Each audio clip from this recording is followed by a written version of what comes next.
शाम का वक्त था। मोहन और विष्णु कब्रिस्तान के विशाल लोहे के द्वार पर खड़े थे। भैया, हम यहाँ कब्रिस्तान के पास क्यों आए हैं? मोहन, तुम्हें इस कब्रिस्तान के अंदर जाना होगा, तभी हमारी किस्मत में लिखा दुख मिटेगा। नहीं भैया, मैं कभी इस जगह के अंदर नहीं जाऊंगा। अगर आप चलेंगे तो मैं भी चलूंगा। मैं नहीं जा सकता मोहन, मैं सिर्फ तुम्हें जाने को कह सकता हूँ। जो काम वहाँ है वो सिर्फ तुम ही कर सकते हो। क्या सच में कोई और रास्ता नहीं है भैया? अगर तू चाहता है कि मैं और तेरी भाभी जिंदा रहें तो तुझे इस कब्रिस्तान में जाना ही होगा। फिर डरते डरते मोहन जैसे ही पैर कब्रिस्तान के अंदर डालता है, तभी पूरा दृश्य अचानक बदल जाता है। रामपुर गांव में विष्णु अपनी पत्नी मीना और छोटा भाई मोहन के साथ रहता था। फिर एक दिन दोपहर का वक्त था। घर के अंदर से चिल्लाने की आवाज आ रही थी। देखो जी, बस बहुत हो गया। अब मैं और बर्दाश्त नहीं कर सकती हूँ। मैं आपको कितनी बार कह चुकी हूँ कि अपने छोटे भाई को घर से निकाल दो। अगर आपने उसे घर से नहीं निकाला तो मैं ये घर छोड़कर चली जाऊंगी। अरे भाग्यवान, तू ये कैसी बातें कर रही है? ये घर और जमीन में उसका भी हक है। कैसे मैं उसे घर से निकाल दूं? सब क्या कहेंगे? अगर आपको उसकी इतनी फिक्र है तो आप ना मुझे छोड़ दीजिए। मैं आपके साथ नहीं रह सकती हूँ। मुझे वो बिल्कुल बर्दाश्त नहीं है। अच्छा ठीक है भाग्यवान, अगर तू कहती है तो मैं कुछ सोचता हूँ और उसे किसी न किसी तरीके से हम अपने घर से निकाल कर ही रहेंगे। इतने में मोहन वहाँ आ जाता है। भैया भैया, मैं खेत का सारा काम निपटा दिया और वो जो खाद डालना था ना, मैंने वो भी डाल दिया है। अच्छा ठीक है, तुमने सारा काम कर लिया है। देख, घर का जलावन भी खत्म हो गया है, तो जाकर जंगल से लकड़ियाँ ला दे ताकि शाम का चूल्हा जल सके। ठीक है भैया, पर मुझे भी बहुत भूख लगी है। कुछ खाने को मिल जाता तो मैं चला जाता। घर में खाना खत्म है और वैसे भी जलावन नहीं था तो खाना कैसे बनता? पहले लकड़ियाँ लेकर आओ, फिर खाना बनाऊंगी। मोहन उदास होकर चल देता है। अरे, तुमने ये झूठ क्यों बोला? घर में खाना तो पूरे 4 लोगों का पड़ा है। मैं उसे एक वक्त का खाना भी नहीं देना चाहती हूँ। आपको इतनी फिक्र हो रही है तो आप खुद ही बनाकर उसे खिला लो। मीना गुस्से में चली जाती है। मुझे कुछ न कुछ करके मोहन को घर से निकालना ही होगा, तभी मेरे घर में सुख शांति बनी रहेगी। विष्णु बाहर निकलता है। उसी वक्त 2 गांव वाले बात करते दिखाई देते हैं। अरे तूने सुना? हमारे गांव की सरहद पर जो एक कब्रिस्तान है, उसके पास से 2 व्यापारी आ रहे थे।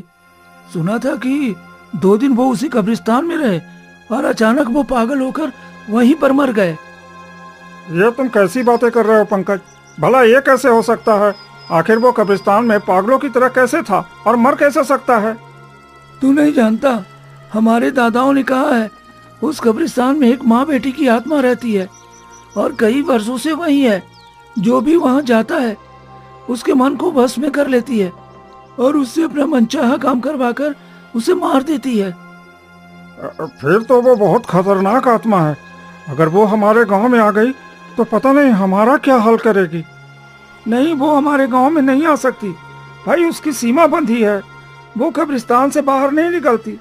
जो उसके विस्तार में कदम रखता है ना, उसी के साथ ऐसा होता है।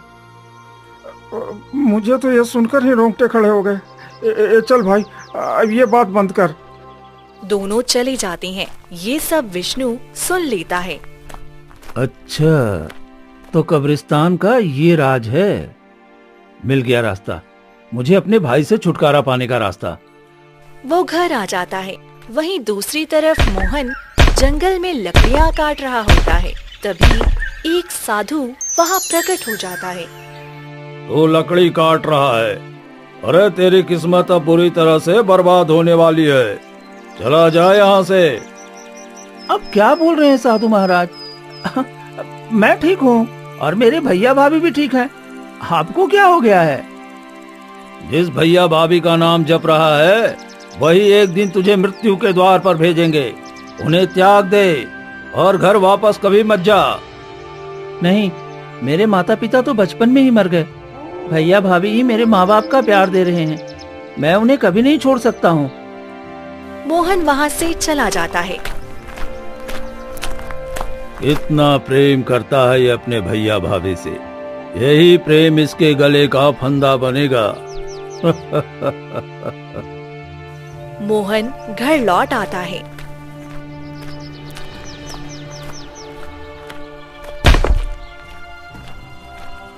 भैया ये देखिए, लकड़ियाँ ले आया हूँ। इस बार ज्यादा ही ले आया ताकि कई दिनों तक काम आएंगी। ठीक है, अच्छा किया। अब चल खाना खा ले, और भी काम है। मीना एक रोटी और सूखा प्याज रख देती है। भाभी सब्जी नहीं है, प्याज के साथ रोटी कैसे खा पाऊंगा? सब्जी खत्म है और खरीदने के पैसे भी नहीं है। अगर खाना है तो खा, नहीं तो भूखे रहो। मीना गुस्से में चली जाती है। मोहन तू बुरा मत मान, भाभी का स्वभाव बस थोड़ा तेज है। ले खा ले, और उसके बाद मैं एक काम बताऊंगा, लेकिन किसी से कहना मत। नहीं भैया, मैं किसी को नहीं बताऊंगा। बताइए ना क्या करना है। कल सुबह मेरे पास आ जाना। विष्णु कमरे में जाता है। क्या बात कर रहे थे? उसे कल सुबह क्यों बुला रहे हो? तुम हमेशा चाहती थी ना कि मोहन को खुद से दूर कर दूं, उसे घर से निकाल दूं, तो मैं सब तैयारी कर चुका हूं। कल के बाद वो कभी हमारे आसपास नहीं भटकेगा। क्या सच में ऐसा करने वाले हो? बताओ तो सही। वो गांव वालों से सुना है कि गांव की सीमा पर जो कब्रिस्तान है, वहां जो भी कदम रखता है वो 2 दिन में मर जाता है। हम कल मोहन को उसी कब्रिस्तान में भेजेंगे, बस देखते जाओ। ये तो बहुत खुशी की बात है। मुझे बेसब्री से कल का इंतजार रहेगा। दोनों सो जाते हैं। उधर मोहन, हे भगवान, मेरे घर की हालत कितनी खराब है। मुझे ये सूखा खाना भी नहीं खाया जा रहा। पता नहीं भैया भाभी ने कैसे खाया होगा। मुझे और मेहनत करनी है ताकि उन्हें अच्छी जिंदगी दे सकूं। अगली सुबह होते ही मोहन उठ जाता है और विष्णु के पास जाता है कि इतने में ही जमींदार आ जाता है और जोर जोर से चिल्लाने लगता है। अरे विष्णु, अरे क्या कर रहा है? चल उठ, घर के बाहर आ। अगर तूने इस बार मेरे पैसे नहीं दिए ना, तो देखना मैं तेरी पत्नी को उठाकर ले जाऊंगा और उससे घर का सारा काम करवाऊंगा। तभी विष्णु घर से बाहर आता है। क्या हुआ जमींदार साहब, आप क्यों परेशान हो रहे हो? अरे तुम्हें याद नहीं है क्या? हाँ, तुमने पिछली बार मुझसे कर्ज लिया था और कहा था कि इस बार तुम फसल बेचकर मुझे सारा कर्ज चुका दोगे, लेकिन तुमने इस बार भी मेरा पैसा वापस नहीं दिया है। नहीं, ऐसा मत करिए, मैं आपके पैसे चुका दूंगा। बस हमें कुछ समय का मोहलत और दे दीजिए। मैं तुम्हें बस 2 दिन का और वक्त दे रहा हूँ। अगर 2 दिन के अंदर तुमने मेरे पैसे वापस नहीं किया तो देखना तुम्हारी पत्नी मेरी हवेली पर होगी। नहीं, आप ऐसा नहीं कर सकते हो। मेरी भाभी को आप नहीं ले जा सकते। मैं आपके सारे कर्ज चुकाऊंगा, चाहे इसके लिए मुझे जो भी करना पड़े। यही सही वक्त है। अब मुझे थोड़ी प्यार से बात करनी चाहिए, तभी ये जाने के लिए उस कब्रिस्तान में तैयार होगा। ठीक है, मैं जाता हूँ, लेकिन 2 दिन के बाद फिर मैं वापस लौटूंगा। इतना कहकर जमींदार वहाँ से चला जाता है और विष्णु वहीं पर जमीन पर बैठकर रोने का नाटक करने लगता है। हे भगवान, मैं कैसा आदमी हूँ। मैं अपने ना भाई का ध्यान रख पा रहा हूँ, ना ही अपनी पत्नी का ध्यान रख पा रहा हूँ। मेरे जैसा नालायक पति होने और न होने से कोई फर्क ही नहीं पड़ता। हे भगवान, मुझे उठा ले भगवान, मुझे उठा ले। नहीं भैया, ये आप कैसी बातें कर रहे हैं? आपको कुछ नहीं होगा, मैं वो सारा पैसा चुका दूंगा। 2 दिन में हम वो पैसे कैसे चुकाएंगे? मुझे बचा लो मोहन, मैं जमींदार के साथ नहीं जाना चाहती हूँ। मुझे नहीं जाना है, मेरी रक्षा करो। मैं क्या करूं भैया? अगर कोई उपाय है तो बताइए, मैं वो करने के लिए तैयार हूँ। भाई, मुझे एक चीज का पता चला है। हमारे गांव के सरहद पर जो कब्रिस्तान है ना, उसी के नीचे एक कब्र होगा। उसी के नीचे ढेर सारा खजाना छुपाया गया है। हमारे राजा ने अपना खजाना सुरक्षित रखने के लिए उस कब्रिस्तान में छुपाया है। मुझे ये पता चला एक गुप्तचर से। अगर तू किसी तरह से उस खजाने को ले आता है तो हमारी ये सारी मुश्किलें दूर हो जाएंगी। हम जमींदार का पैसा भी दे देंगे, हमारी पत्नी भी बच जाएगी और हमारी ये सारी गरीबी भी दूर हो जाएगी। लेकिन मैं क्या करूं? मैं चाह कर भी नहीं जा सकता। अगर मैं गया तो सभी को शक हो जाएगा और मुझे इसकी कड़ी सजा मिल जाएगी। अगर तू गया तो मैं ये बात किसी को नहीं बताऊंगा और फिर हमारी सारी परेशानियां दूर हो जाएंगी। हाँ मोहन, अब हमारी उम्मीद सिर्फ तुमसे ही है। अगर तुम नहीं गए तो पता नहीं हमारे साथ क्या होगा। तुम मेरे बेटे जैसे हो, अपनी माँ की रक्षा के लिए इतना तो कर ही सकते हो। भाभी, मैं आपको और भैया को कुछ नहीं होने दूंगा। मैं जरूर जाऊंगा। इतना कहकर मोहन वहाँ से निकल पड़ता है। तभी विष्णु और मीना जोर जोर से हंसने लगते हैं। देखा मीना मेरी चाल? मैंने ही जमींदार को धमकी देने के लिए कहा था। इसके बदले में जमींदार को पूरे 1000 रुपए दिए हैं। अब देखो मेरा काम कितना आसान हो गया। आपने इतने बड़े जमींदार को यह नाटक करने के लिए मना कैसे लिया? अरे तू नहीं जानती, जमींदार मेरा बहुत अच्छा दोस्त है। अरे हम दोनों बचपन के लंगोटिया यार हैं, तो ये मेरे लिए तो इतना कर ही सकता था। अब देखो ना, न चाहकर भी उस कब्रिस्तान के पास मोहन जरूर जाएगा और फिर हमेशा हमेशा के लिए हमें उससे छुटकारा मिल जाएगा। मान गए जी आपके शैतानी दिमाग को। मैंने तो सोचा था कहीं सच में आपने जमींदार से कर्ज लिया होगा, इस वजह से वो ऐसा कर रहा है। नहीं, मैं कर्ज भला क्यों लूंगा? अरे हमारे पास इतनी जमीन है, घर है, फसल होती है। अब ये सारी जमीन, ये सारा घर और जितना माँ का जेवर है ना, वो सब अब तुम्हारा है। अब तो तुम खुश हो ना? हा? हाँ हाँ जी, क्यों नहीं, खुश रहूंगी। भला इतना खुशी का तोहफा आपने मुझे दिया है, मैं खुश क्यों नहीं रहूंगी। दोनों जोर जोर से हंसने लगती हैं। वही मोहन चलते चलते कब्रिस्तान के द्वार पर पहुंचता है। अच्छा, तो यही कब्रिस्तान है। अब मुझे वो खजाना ढूंढना होगा। लेकिन ये कब्रिस्तान इतना सुनसान कैसे लग रहा है? जैसे कोई यहाँ बैठकर रो रहा हो, पर कोई नजर नहीं पड़ रहा है। अरे उससे मुझे क्या, मुझे तो बस खजाना लेना है। मोहन अपने पाँव कब्रिस्तान में रखता है। तभी तेज आंधी और तूफान चलने लगता है और सामने एक पेड़ के नीचे एक सफेद कपड़ों में बैठी लड़की फूट फूट कर रो रही होती है। अरे ये कब्रिस्तान में एक लड़की क्यों रो रही है? वो भी इतनी शाम को कब्रिस्तान में रो रही है। जरूर कोई बात है, मुझे जाकर पूछना चाहिए। मोहन उसके पास जाता है।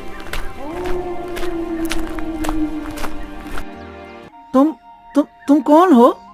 इतनी शाम को यहाँ क्या कर रही हो और रो क्यों रही हो? मेरा नाम माया है और मेरे पिताजी मर गए हैं।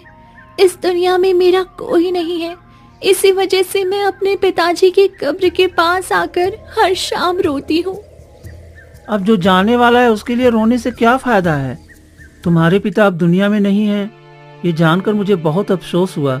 लेकिन मत रहो और घर चली जाओ। मेरा कोई घर नहीं है, मैं कहीं नहीं जाना चाहती हूँ। क्या आप मुझे अपनी बहन बनाओगे और क्या आप मेरा भाई बनोगे? क्योंकि मेरा इस दुनिया में कोई नहीं है और मुझे भाई का बहुत शौक भी है। हाँ, क्यों नहीं? एक भाई बना, ये तो गर्व की बात है। बताओ, मैं तुम्हारे लिए क्या कर सकता हूँ? मुझे आपके साथ आपके घर जाना है और आपकी बहन बनकर जीना है। मेरी यही इच्छा है। ठीक है, मैं तुम्हें अपने साथ अपने घर ले जाऊंगा। वैसे आपका कौन है? मैं एक तरह से अनाथ भी हूँ और एक तरह से नहीं भी हूँ। मेरे माता पिता इस दुनिया में नहीं हैं, लेकिन मेरे एक भाई भाभी हैं जो बिल्कुल मुझे माँ पिता की तरह प्रेम करते हैं। तुम चलो, तुम्हें भी खुशी खुशी अपनाएंगे और तुम्हें भी एक बहन का प्यार मिलेगा। ठीक है, मैं जाने से पहले अपनी माँ से पूछ लेती हूँ। तुम्हारा इस दुनिया में कोई नहीं था, और फिर तुम कह रही हो कि अपनी माँ से पूछ लेती हूँ। ये तुम्हारी माँ कैसे आ गई? मेरी माँ है, पर उन्होंने मुझे घर से बाहर निकाल दिया है और वो मुझे अपनी बेटी नहीं मानती। लेकिन फिर भी कहीं जाने से पहले मैं उनसे पूछती हूँ। अरे ऐसी कौन सी पत्थर दिल है जो एक बेटी को अपनी बेटी नहीं मानती? सच में तुम्हारे साथ बहुत बड़ा अन्याय हुआ है और तुम सच में अपने आप को अनाथ समझ रही होगी। वैसे कहाँ है तुम्हारा घर? चलो चलते हैं। बस यही कब्रिस्तान में ही है, उधर थोड़ा अंदर चलो, फिर मेरी माँ का घर मिल जाएगा। कब्रिस्तान में है तुम्हारा घर? अच्छा ठीक है, चलो चलते हैं।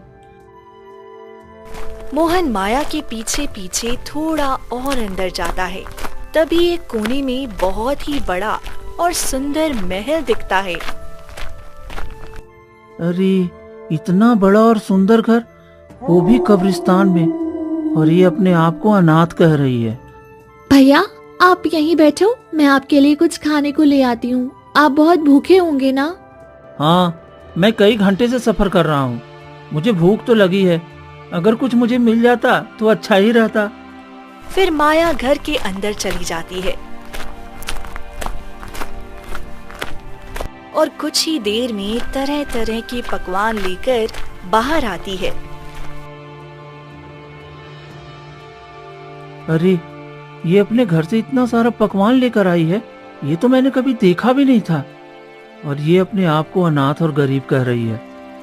अगर इसकी माँ इससे नफरत करती तो इतना सारा पकवान घर में लाकर कैसे दे सकती है? जरूर मुझसे कुछ छिपा रही है, मुझे इसका पता करना होगा। भैया आप यहाँ थोड़ी देर बैठी हैं, मैं अपना कुछ सामान लेकर आ जाती हूँ, क्योंकि मैं ऐसे खाली हाथ तो नहीं जा सकती ना आपके साथ। फिर कुछ ही देर में एक औरत वहाँ आती है। तुम कौन हो? मेरा नाम रेखा है बेटा, और ये मेरी बेटी है। ये मुझसे बहुत नफरत करती है, इसी वजह से ये खुद को अनाथ कहकर तुम्हारे साथ जाने के लिए तैयार हो रही है। मैंने तुम दोनों की बातें सुन ली थी। क्या ये आपकी बेटी है? और फिर भी इस तरह से ये अनाथ क्यों कह रही है कि ये अनाथ है, इसका दुनिया में कोई नहीं है? और आप अपनी बेटी को भला घर से कैसे निकाल सकते हो, वो भी रात के समय में? नहीं, मैंने इसे घर से बाहर नहीं निकाला। ये बस मुझसे नफरत करती है। ये अपने पिता की मौत का जिम्मेदार मुझे समझती है, इसी वजह से ये मेरे साथ रहना नहीं चाहती और यहाँ से जाना चाहती है। पर मैं क्या कर सकती हूँ, इसमें मेरी क्या गलती है? तो ये तो बहुत ही गलत हुआ है, उसे बहुत बड़ी गलतफहमी हुई है, उसे तो आपको दूर करना चाहिए। मैं चाहकर भी उसकी गलतफहमी कभी दूर नहीं कर सकती।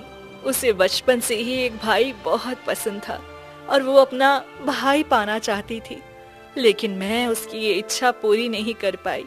उससे पहले मेरे पति का देहांत हो गया था, इसी वजह से वह मुझसे नफरत करती है कि मैंने उसके पिता को मार दिया और उसे एक भाई भी नहीं दिया।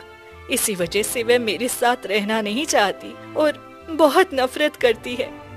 बेटा तुम अभी यहीं आराम कर लो, क्योंकि देखो इससे आगे जाओगे तो रात का समय, और रात के समय कब्रिस्तान के बाहर नहीं जाना चाहिए, क्योंकि कब्रिस्तान के अंदर सुरक्षित रहता है और इसके बाहर जाते ही पता नहीं क्या क्या घटना तुम्हारे साथ हो जाएगी। तुम यहीं हमारे ही घर में सो जाओ, सुबह चले जाना। ठीक है, मैं सुबह ही चलूंगा, मैं तब तक यहीं सो जाता हूँ। फिर मोहन सो जाता है। तभी आधी रात को जैसे ही 12 बजते हैं,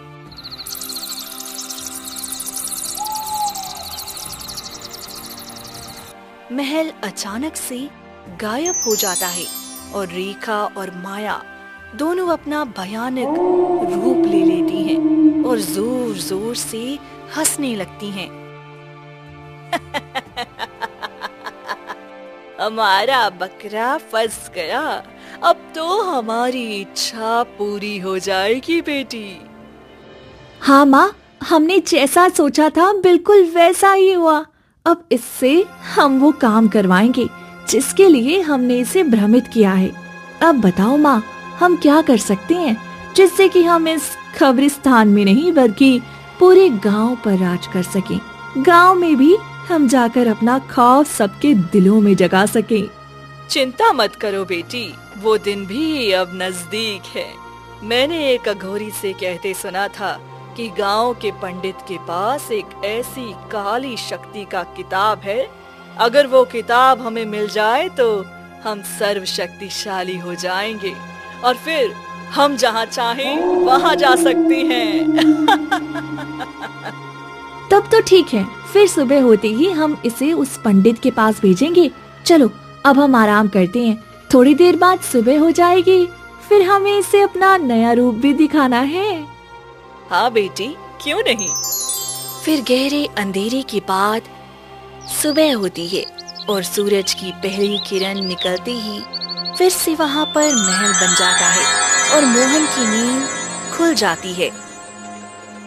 माया, अब चलो चलते हैं, क्योंकि मैं जो काम करने आया था वो तो हुआ नहीं। पहले मैं तुम्हें अपने घर छोड़ाता हूँ, उसके बाद मैं अपना काम करूँगा।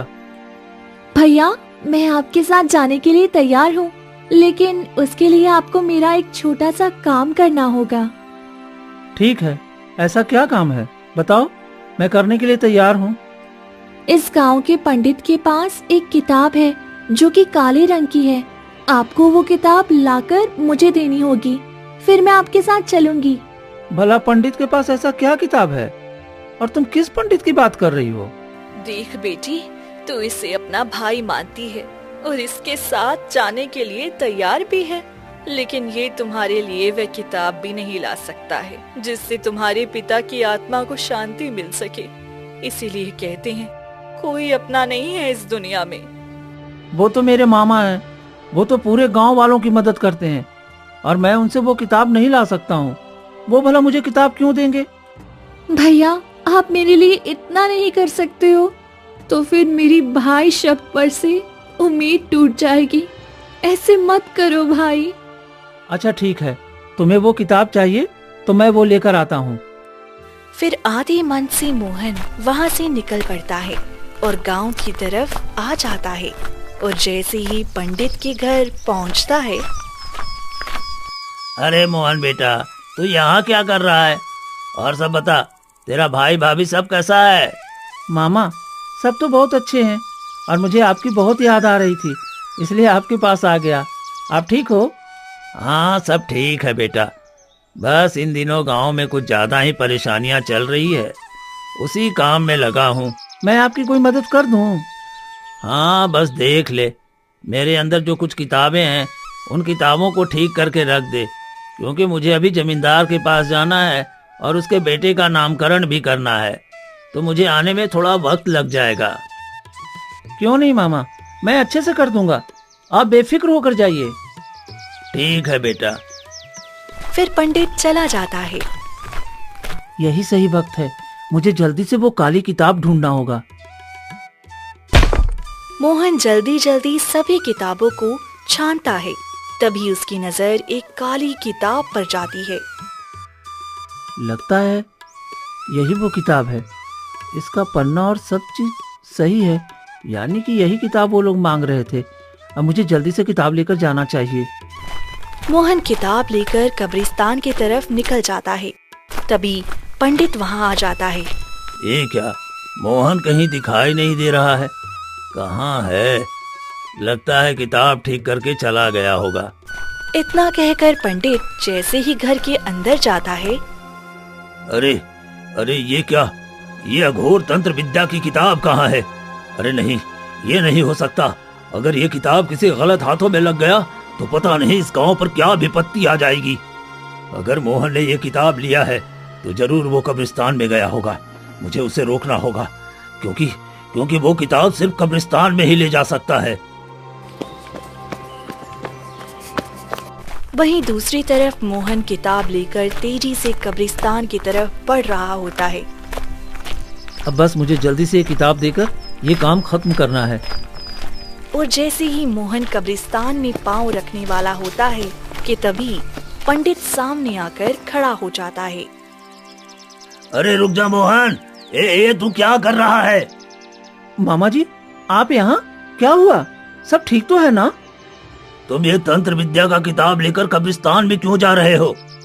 तंत्र विद्या की किताब? ये आप क्या कह रहे हैं मामा? अरे तुम्हारे हाथों में जो किताब है ये कोई साधारण किताब नहीं है, ये तंत्र विद्या की किताब है।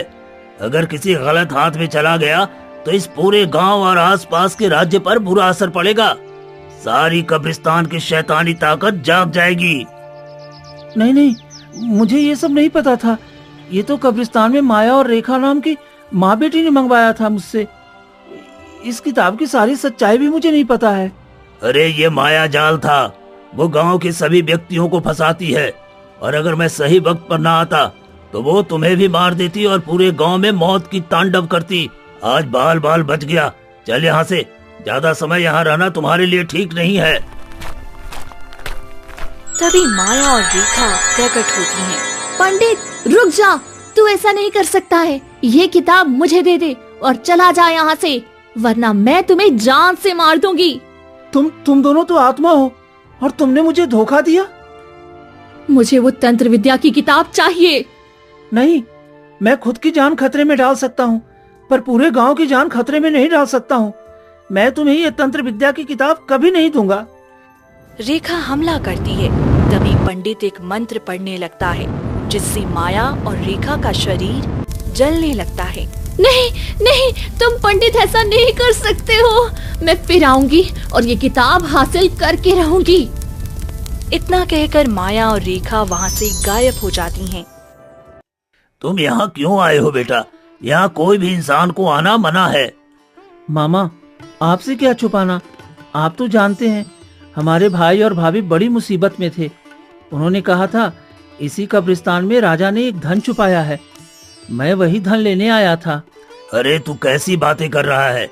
अरे तुम्हारे माता पिता ने पहले ही इतने सारे धन, जेवर और जमीन छोड़ कर गया है, फिर तुम्हारे ऊपर कैसा कर्ज? और यहाँ कोई राजा ने धन नहीं छुपाया है। तुम्हारे भाई ने तुमसे झूठ बोला। लेकिन वो जमींदार आकर मेरे भाई को धमकी दिया कि 2 दिन में वो पैसे नहीं देगा तो वो भाभी को उठा करके ले जाएगा। सच में तुम्हारा भाई और भाभी इतना लालची हो सकता है, मैं कभी सोच भी नहीं सकता। अरे उसने खेल खेला है तुम्हारे साथ। आप क्या कह रहे हैं मामा? तुम चलो मेरे साथ। तेरे माता पिता पूरे गांव के सबसे अमीर व्यक्ति थे और उन्होंने बहुत धन जोड़ा है। वो लोग तुम्हें मार कर वो सारा धन हड़पना चाहते होंगे, इसी वजह से उन्होंने ऐसा किया है। नहीं, भैया भाभी मुझसे बहुत प्रेम करते हैं, मेरे साथ ऐसा नहीं कर सकते। फिर तुम चलो मेरे साथ। पंडित मोहन को लेकर विष्णु के पास जाता है। वहीं घर के अंदर विष्णु और मीना हंस हंस के बातें कर रही थी। मीना, अब तो मोहन हमेशा हमेशा के लिए मर गया होगा। हाँ जी, कितने गांव वालों की लाश उठी है, अब बचने की कोई उम्मीद ही नहीं है। वह भी मर चुका होगा।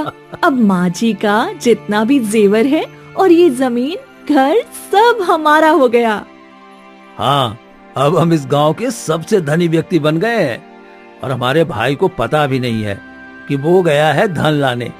अरे वहाँ कोई धन भी नहीं है और न ही हमारे पास कोई कर्जा है। अरे ये तो बस हमने ये जमीन और घर और जेवर रखने के लिए ऐसा नाटक किया था। तभी मोहन गुस्से में विष्णु के सामने जाता है। भैया भाभी, आप दोनों को बिल्कुल भी शर्म नहीं आई? आप दोनों ने हमारे साथ इतना बड़ा खेल खेला। अगर आप लोगों को धन और जेवर चाहिए था तो आप पहले एक बार मुझसे कहकर देखते, मैं खुशी खुशी धन और जेवर दे देता। लेकिन आपने मेरा विश्वास तोड़ा, मुझे कहीं का नहीं छोड़ा। मैं आपको कभी माफ नहीं कर सकता, कभी नहीं। सच में विष्णु, तू एक बड़ा भाई होकर इतना घिनौना काम करेगा, मुझे भी यकीन नहीं था। शुक्र है कि मैं मोहन को सही सलामत बचा लिया। मामा जी, मुझे माफ कर दीजिए, मुझसे गलती हो गई, मैं लालच में आ गया था। माफी क्यों मांग रहे हो जी? हमने मेहनत किया है और हमने ये सारा धन बचा के रखा है, तो ये हमारा ही है। हम इसे पाने के लिए जो भी किए उसमें हमें कोई अफसोस नहीं होना चाहिए। मेरी बहन ने एक वसीयत बनाकर मुझे दिया था कि अगर दोनों भाई में झगड़ा हो तो मैं वो वसीयत मोहन के नाम कर दूंगा। अब कानूनी तौर पर मोहन को वो वसीयत मिलेगी, जिससे कि जितने भी जमीन और जेवर हैं मेरी बहन की, सब पर मोहन का बराबरी का अधिकार होगा। मोहन, चलो, अब तुम्हें इस घर में रहने की जरूरत नहीं है। तुम मेरे साथ मेरे घर में रहोगे जब तक तुम्हारा बंटवारा ना हो जाए। मोहन रोते हुए वहाँ से चला जाता है और पंडित के साथ रहने लगता है। कुछ दिन में बंटवारा होने के बाद दोनों भाई में बराबर बराबर सभी चीजें बांट दी जाती हैं और गांव की एक अच्छी लड़की देखकर शादी करके मोहन खुशी खुशी रहने लगता है।